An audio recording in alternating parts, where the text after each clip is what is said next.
he's just going to go through and do nice and easy. Simple push down, right?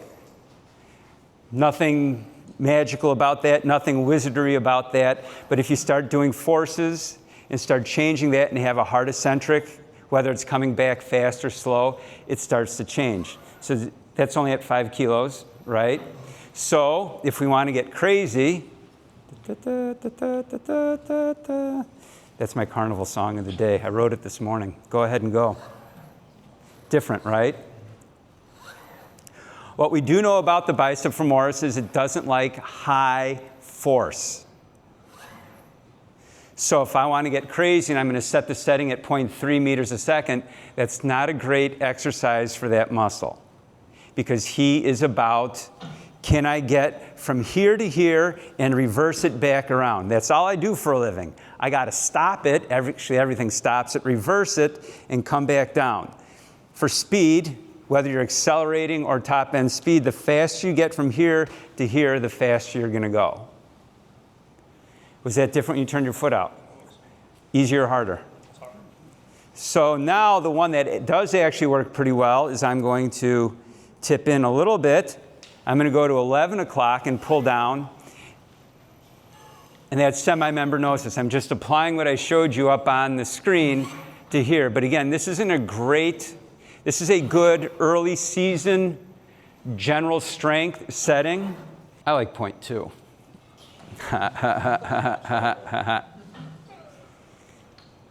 And that'll happen any day now. There we go. Different, right? But again, so if I'm looking for a hamstring screening, I can look at my different forces and outputs just by changing that foot position. Usually when you go this slow, 3 to 5 is good. After that, you're kind of shot.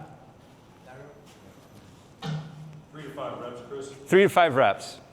After that, it's kind of, I just like 0.2 because I don't know. I do. 0.3 is a little fast for me. Good, I'm taking this off now. So if I want to change it a little bit more, again, variations on a theme, I can bend that knee and it's going to change what actually happens. So I'm going to put a slight bend in the knee, probably about 160 degree, and then heel down. Kick your heel to the floor, so pull through it.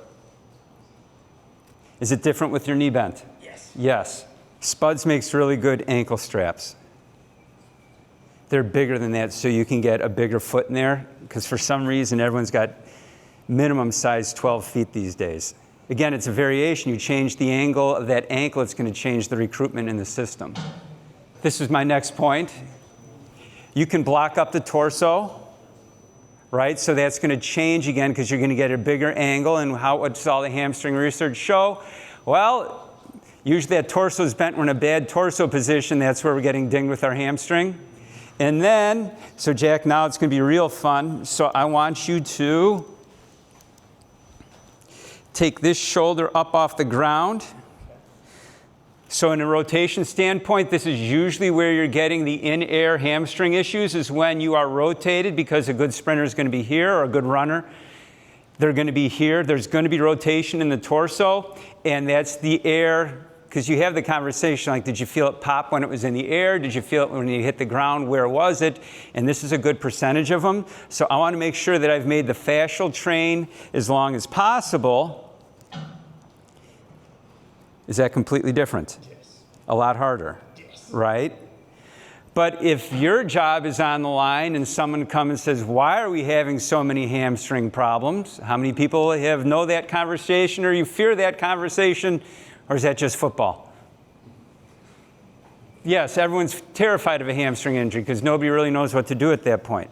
We want to make sure that we get our torso in different positions because it's a longer fascial train when I twist. Now, if you want to have fun, come on up. No, stay there, stay there. I'm just putting my foot underneath. Now turn that foot out.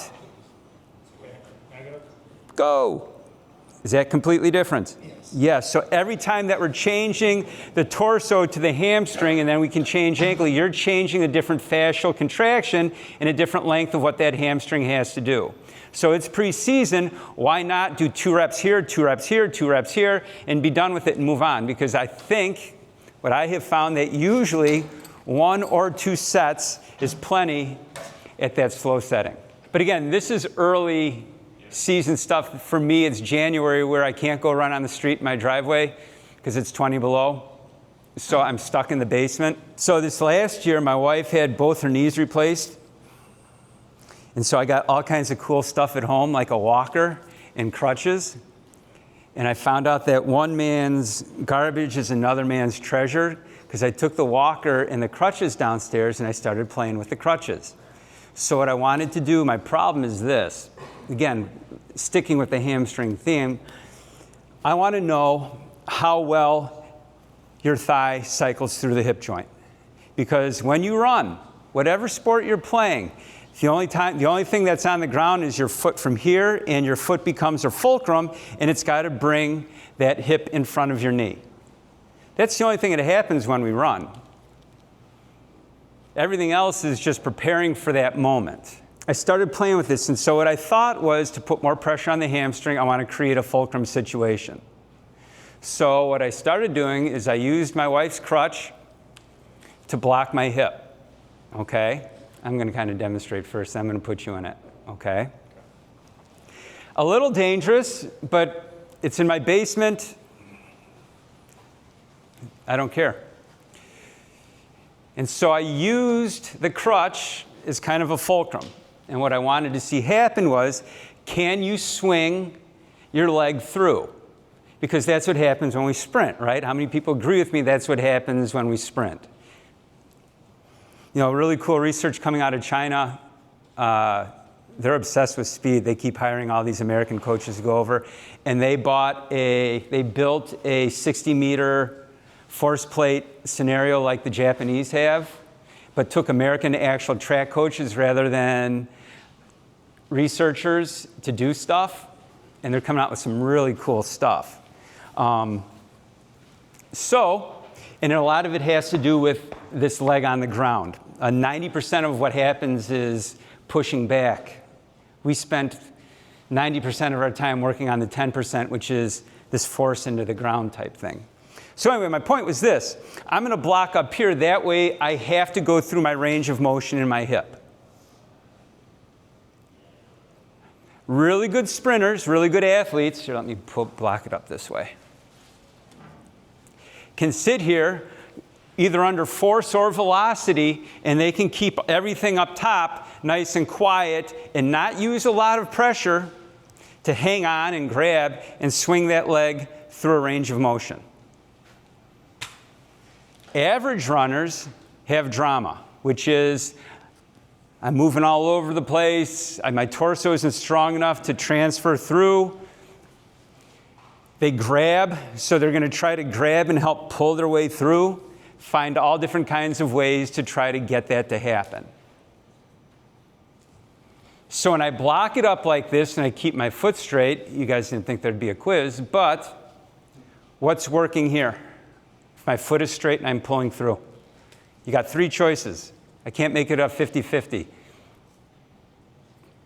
All right, nobody's playing, that's great. Get with your partner and discuss what that would be and why it's like an armadillo. I'm just kidding, that's how teachers teach these days. That's why we're getting dumber. So is it the bicep femoris, semi-tendinosis, or semi-membranosus? That's right, it's a semi-tendinosis. I heard nobody say that, but I'm going to help you out here because everyone's just kind of glazing over here. I got to do a better job. So I'm going to pull through here. That's all semi-tendinosis. That's the big muscle that pulls my body over. That's what pulls me over my hip. That's what I want, right? That's the guy that's got to be big and strong. So this one, I can put high force. So this is the one that I can put a brake on. This is the one I'm going to run a load velocity on, because that's one that has to be strong. That his job in life is from here to here. And if you've seen really good sprinters, how many people notice it's like they've got an extra thing coming up into their butt here? They kind of just stand differently. It's like they're lifted here. That's the semi-tendinosis pushing up. So again, I can do variations on a theme. I can twist into it. Same like before, but then it gets interesting because if I block the other hip, does that suddenly change the exercise if I'm pulling here and this hip has to do work? Yes, yes, the answer is yes. That's why we're doing it differently. No, nobody's playing. Come on, come on, come on, come on. So if I block this other hip, now I pull through and I've got to rotate through with this opposite hip, which is the posterior head of my glute med, that will actually help my hips rotate. Again, it's that in the deep rotators that could possibly be causing all the hamstring injuries because we've spent millions of dollars on all kinds of research as to how to get better and it's not happening. And then, for the creme de la creme, and Jack's going to do them all here in a second, you can block up your chest. So now what I'm asking is, can your torso support your body when you pull that leg through, which is kind of what it does when we sprint. See how he tipped? Now you can hang on to balance a little bit. Is that different than every other exercise that you've done because we never have the hamstring pass. Now I know at one point that foot's got to come off the ground, the knee's got to bend, but your really elite sprinters can get the knee to pass. Your fast people can get the knee to pass. So switch hips. Now you're going to let that hip come forward a little bit. Your right hip will come forward. It's kind of a big crutch. Now can you feel your left glute happen with your right hamstring?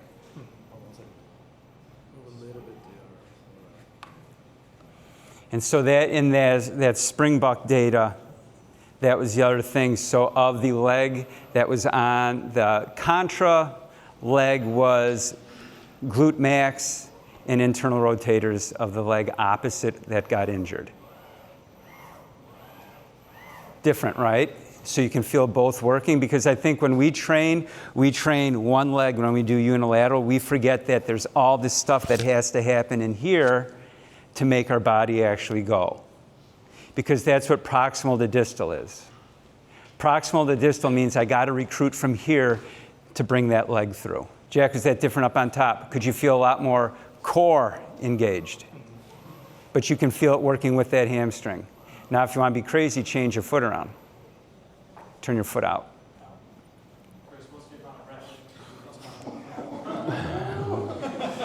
Someone's got a weak bicep femoris. Different? Yeah. I'm sorry? What's the kind of repage and stuff like when you're doing this? I sit and watch the graph. When I see the graph drop, they stop. So if I'm targeting, again, this is not very traditional, but I like 20 to 30 reps because I want my guys to run well at the end of a 200 or at the end of a quarter or the end of a half. So I need to be strong in a fatigued situation. Same thing with acceleration. When you're accelerating, it's a semi-tendinosis dominant exercise. So you can take something like that. Jack, you're going to do this in a minute here because so you can see how it feels. You're going to drive forward or drive back because that's really what happens when we're accelerating is we're pushing on the ground vertically, horizontally, and you will feel a ton of hamstring. Come on in. Do you want a sliding board on that one? You could use a sliding board on that. Do you have one nearby? Carpet's fine. Yeah, carpet's fine. I'm used to doing it on concrete. I like that wrapped around the ball of your toes so you're learning to drive through here to try to get that plantar flexion. It's that hamstring. Straighten your leg all the way, push it all the way through. A lot of hamstring? Yeah. Yep. Feeling the bottom of my foot too? Yep.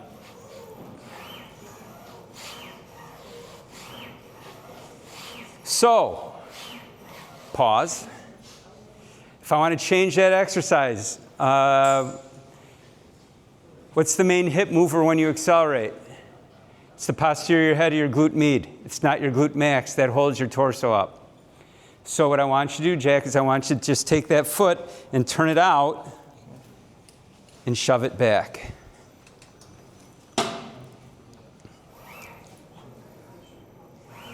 Is that different? Can you feel that in your hip? Yes. Yes.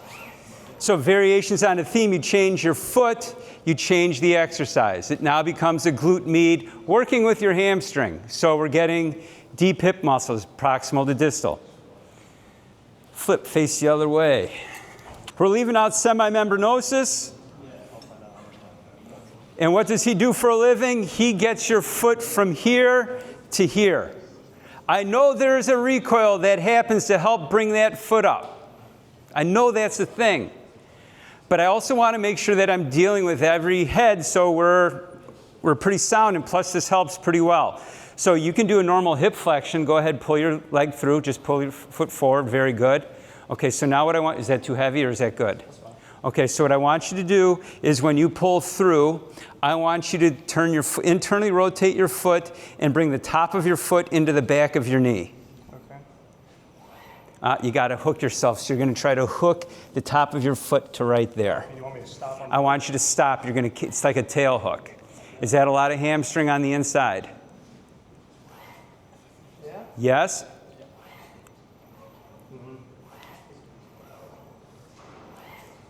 So now I've got hip flexors working with semi-membranosus to help bring everything through.